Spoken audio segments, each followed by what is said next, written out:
as African nations continue to recover from the impact of the COVID-19 pandemic on their economies, there is growing interest in how taxation can be leveraged to help build stronger and more resilient economies.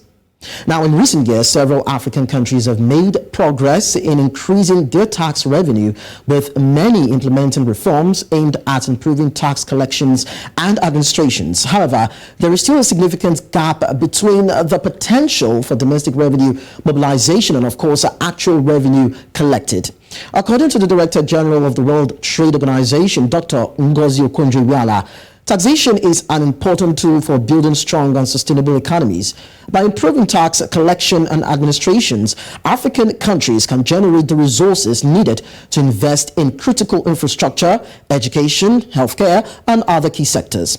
Even financial experts postulate that increasing domestic revenue mobilization through taxation is critical for Africa's economic growth and development. So this can be achieved through a range of measures, including broadening the tax base, improving tax compliance, strengthening tax administrations, creating measures to combat tax evasion, as well as reforming tax systems to ensure a fairer distribution of tax revenues. Joining me is Babatunde Oladapo, who is Executive Secretary, West Africa Tax Administration Forum.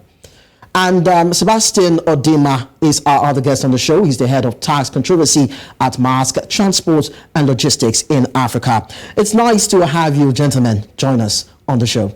Thank you. So let's start with Babatunde. So it will be safe to say that the COVID-19 pandemic has ended, as it were, but then the shocks still linger. To understand the severity, I'd like us to tell us or give an assessment of how the pandemic affected Africa's economy. Okay, thank you. Yeah, the COVID-19 affected our economies not only in Africa, globally significantly. Let's start from the issue of the effect it has on productive activity. During COVID-19, a lot of people couldn't work, a lot of businesses folded up, and the implication of that in the hands of the individuals, it means money will not be there for businesses. It means the issue of continuity becomes a challenge. And therefore, that will bring in the earning power will decrease both on the individual, corporate, and government level. Because government will need to collect taxes for businesses that are productive, and when businesses don't produce, it affects work. So the situation was quite alarming. A lot of economy went into recession because the capital flow was hampered, production had to stop, but thankfully things are coming back. But it left a very impact that will still be with us for a couple of years. As you will see, a lot of countries started reacting, putting measures in place to curb the effect. And when you look at the economic landscape, most especially for low-income countries, they've started borrowing, both from the Bretton Woods institutions, China, and you'll find out the debt burden is increasing, while government's ability to pay back those debts are in question. So that's the situation we are recovering from, and it will take a while for things to go back to normal. All right, talking about measures being taken by governments, we're going to look at it from a private sector perspective, and I'm putting it to Sebastine. Of course, you would have sometime monitored measures taken by different administrations to cushion, or let me say, mitigate the effects of COVID-19 on citizens and businesses. How would you rate these measures, and what impact would you say these measures have had on the African economy? I think I would say mixed results. For example, some of us just started reacting and trying to adopt policies from Europe or from the other Western worlds that may not actually go well for the African economy. But what has happened is that, for example, also corruption also impacted that as well. If I look at some of the transfer program organized across most of the African economy to address the informal sector where you don't have most of them going to work, because of the lockdown, you realize that it was hampered by corruption. Some of those money that was budgeted did not reach to the intended area. But then when you look at the bigger economy, how do you now support? If I look at some of the things that are done elsewhere, how do you support your businesses to still be running? Because if you have your business to operational, that means you can retain people that are still going to work, people still have their salary. But because also we did not do that, we just have what I call very short-term or myopic positions on some of those things. We saw that some of them in some cases we just recorded some minimum increase, and some of them immediately after that, 6 months later, we are back again, and a lot of people have slipped down to the poverty line. I think it's mixed results. Some places were fine, some other places I felt that we just had immediate result, and then subsequently we were unable to sustain the recovery rate because of the level of resilience that we have in terms of ability to develop policies, not only having the policies, but the willpower to enforce those policies. All right, but one of the policies that we'll be talking about this morning has to do with taxation, tax systems, and all whatnot. Now, Babatunde, we know that taxation is very critical when countries are hoping to accelerate the process of building their economies. So you are in that space. What do you think tax administrations should do in terms of reforms and implementation? Sebastine talked about shoddy implementation creation of policies and shoddy implementation of these policies. So when you talk about reforms and implementation of these policies, how do you think African countries should go about it, even as they hope to rebuild their economies? I agree with you. Some of the measures put in place were shoddy because no one expected COVID-19 to have that kind of effect. And it also shows our attitude as whether tax administration or government agencies or the government apparatus, African government, our reactions to issues of planning. And that brings me to the issue of government not working in silos. It's clear that you need businesses, you need the citizens, you need to gauge their opinion before taking policies. We need to look at context. So as tax administration, one of the key advice or support we are giving our members is to make sure that taxation is given a human face. Government cannot raise revenue without the citizen or corporate. So issues of making policies that will impact on business, that will impact on livelihood has to be taken seriously. So tax administration going forward, the new strategy will be citizen engagement, corporate engagement to formulate policies, and then also be sure that you are coming out with evidence-based policies, not something imported like Sebastine mentioned, imported solution that will not take cognizance of our own peculiarity.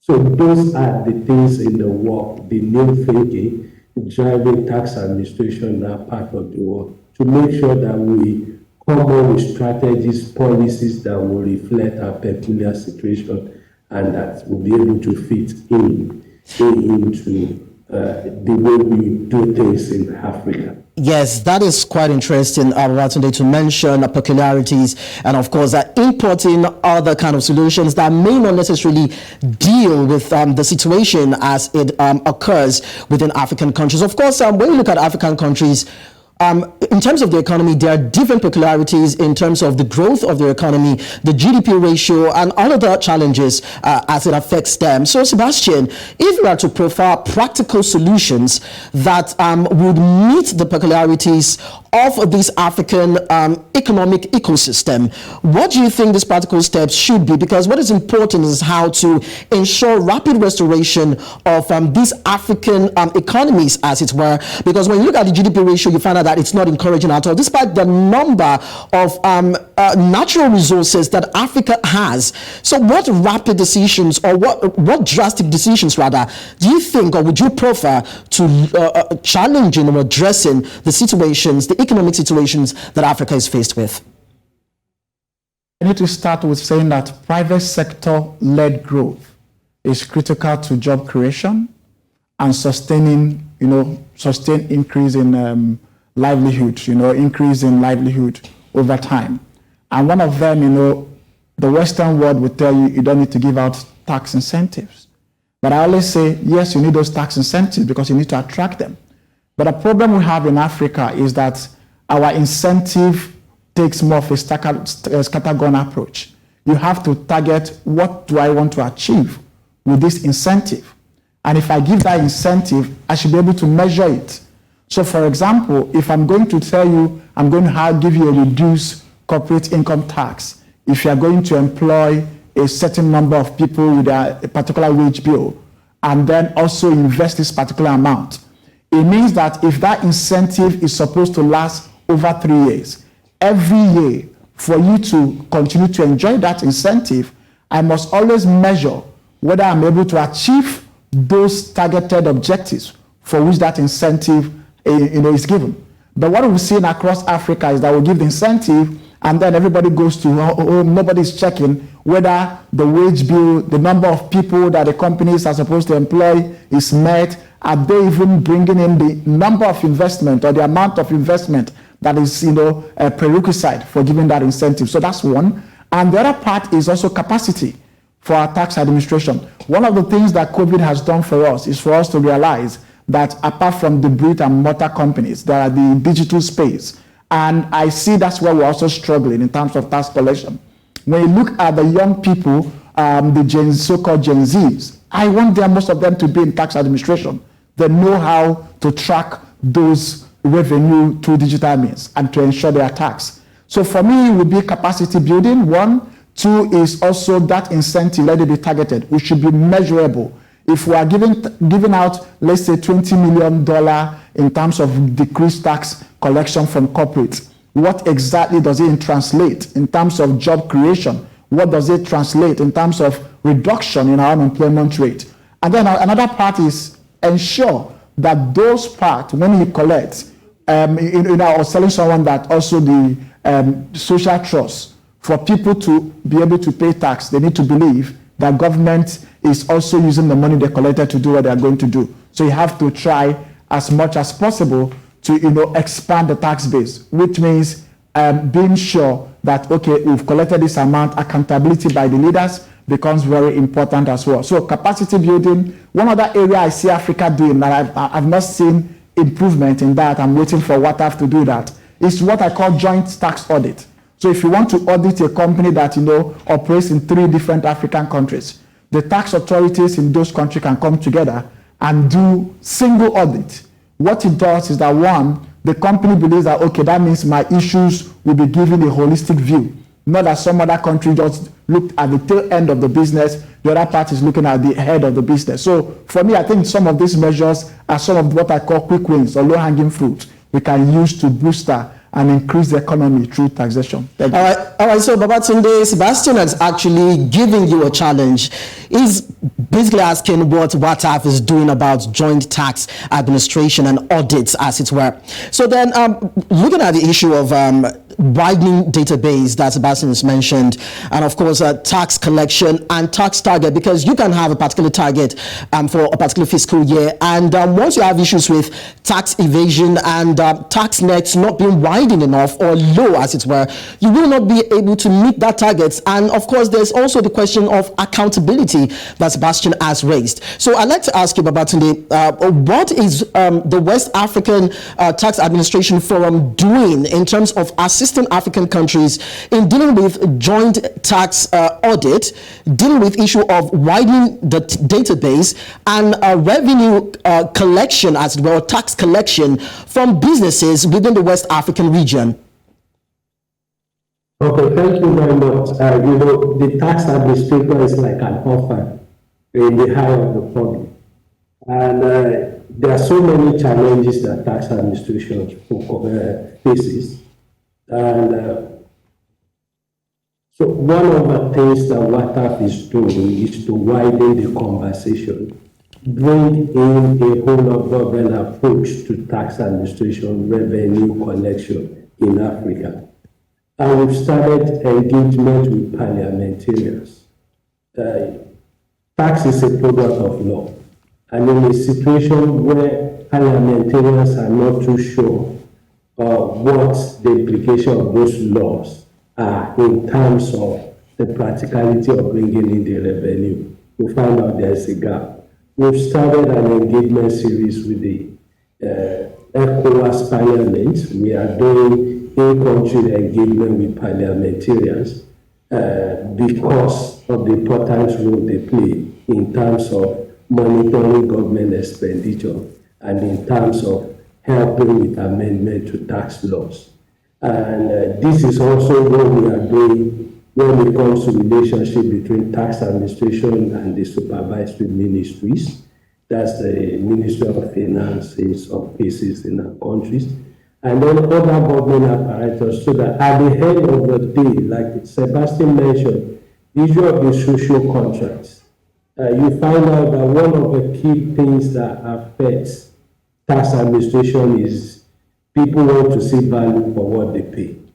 And if they don't get value, they don't want to pay. So we're doing a whole of government engagement to make sure that other halves of government provides the necessary support that will enable tax administrations collect lawful revenue. And then secondly, we are taking a look at our key area in building capacity in key to be able to tax a comparative area of advantage. That's the extractive industry.